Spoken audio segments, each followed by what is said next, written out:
C'est que j'aurais vraiment voulu qu'on me donne, bien recevoir quand j'étais peut-être premier semestre, aurait été bien, effectivement de suivre déjà mon rêve, parce que bon, depuis tout petit, chacun de nous a un rêve, a quelque chose pour lequel il brûle, de suivre ce chemin-là et de ne pas seulement regarder, ok, où est-ce qu'il y a l'argent, parce que bon, très souvent, c'est son. Merci beaucoup, Jordan, pour cette occasion et cette opportunité. Moi, c'est Marc Aurélien. Je suis chef de projet chez Zeiss Optique. Zeiss, c'est le leader mondial en optique. Et à côté de ça, je suis chef de projet et chef de vente chez Lenxa. Lenxa, c'est une société qu'on a créée au Cameroun qui fait dans l'ingénierie, dans la construction mécanique. Et Ok. aussi, j'encadre les étudiants en termes de développement personnel, aussi finance et tout ce qui va avec. Oui, en Allemagne, j'ai fait mes études en construction mécanique, conception mécanique à l'université de Kaiserslautern, où j'ai Ok. terminé avec un double diplôme en énergie et en propulsion. Oui, bon, ma première expérience professionnelle en Allemagne, c'était justement au premier semestre après les cours de langue. Parce que les cours de langue, j'étais obligé de travailler, comme la plupart des étudiants, pour payer mon loyer. Et la première expérience, c'était dans une société qu'on appelle Shio Chips, où on fabrique justement les chips de pommes.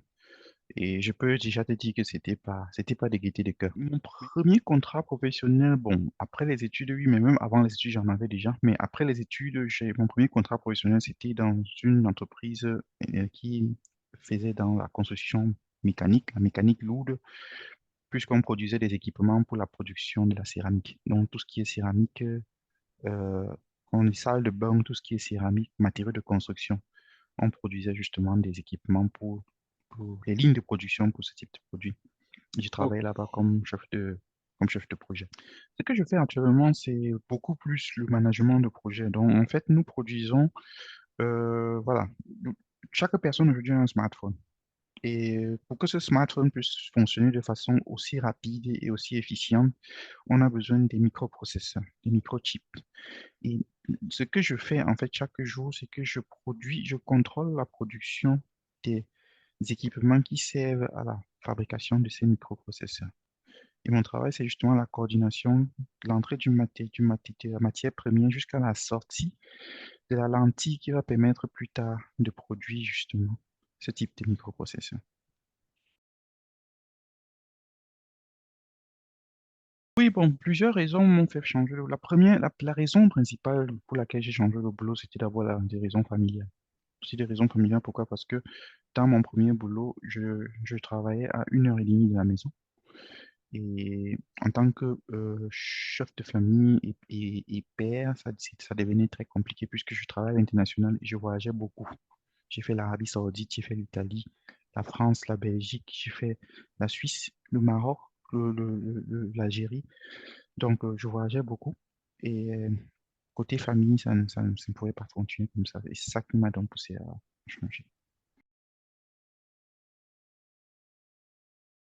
La leçon que j'ai tirée, et vraiment la leçon principale, c'est que euh, en réalité, euh, il faut pas, euh, il faut pas avoir peur de changer ou du moins d'aller vers ce qui nous plaît. Parce que souvent, on a souvent tendance à fréquenter, à choisir une filière parce que d'autres personnes nous ont fait comprendre que c'est là qu'il y a l'argent ou bien quoi que ce soit. Mais je pense que c'est une erreur. Pourquoi? Parce que Euh, si je regarde mon parcours, si je regarde ce que j'ai étudié et je regarde les compétences que j'avais quand je sortais de l'université, aujourd'hui, ce ne sont pas ces compétences-là que je valorise. C'est beaucoup plus c'est beaucoup plus l'aspect social et c'est beaucoup plus aussi cette capacité à gérer une équipe. C'est vrai, ce sont des trucs assez techniques que nous faisons, mais en réalité, quand on regarde, on se rend bien compte que sans ces compétences sociales, socio-culturelles-là, c'est un peu plus difficile de, de trouver son chemin, quoi. Donc, ça qui est dit, le conseil que je pourrais donner, c'est de pas seulement se focaliser sur j'étudie mes constructions mécaniques ou bien électrotechnique ou bien informatique mais aussi de voir globalement qu'est-ce qui passe avec mon caractère. Parce que en fait, c'est ça qui fait que tu t'épanouis dans le monde du travail. Conseil que j'aurais vraiment voulu qu'on me donne, bien recevoir quand j'étais peut-être premier semestre, aurait été bien, effectivement de suivre déjà mon rêve, parce que bon, depuis tout petit, chacun de nous a un rêve, a quelque chose pour lequel il brûle, de suivre ce chemin-là et de ne pas seulement regarder, ok, où est-ce qu'il y a l'argent, parce que bon, très souvent, c'est comme ça qu'on parle dans notre langage, qu'est-ce qui donne l'argent?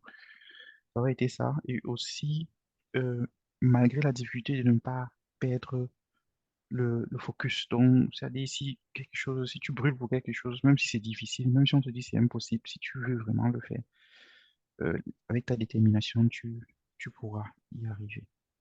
Peut-être juste en conclusion, ce que je peux aussi ajouter, c'est que c'est aussi intéressant pour les jeunes étudiants qui arrivent en Allemagne. Je trouve que c'est aussi très intéressant pour eux, avant de choisir leur filière, de faire par exemple un petit test de personnalité, question de voir déjà quelles sont leurs forces et leurs faiblesses, ce que j'appelle souvent une analyse SWOT. Question de voir quelles sont les forces et quelles sont les faiblesses, quel est mon caractère, parce que ça aide aussi quelque part à mieux s'orienter. Et moi, je dis toujours, du moment, on fréquente 5 ans, ou du moins pour ceux qui vont vite, on fréquente 4 à 5 ans. Mais après, quand on commence à travailler, c'est pour toute une vie. Donc, ce serait vraiment intéressant, avant de commencer à travailler, de faire les bons choix. Et faire les bons choix, ça commence par connaître sa propre personne. Donc, c'est un peu ça que je pense que c'est important de se connaître avant de commencer justement à se lancer dans ce monde-là, qui est très passionnant, mais quand on choisit faire des mauvais choix, ça devient très compliqué.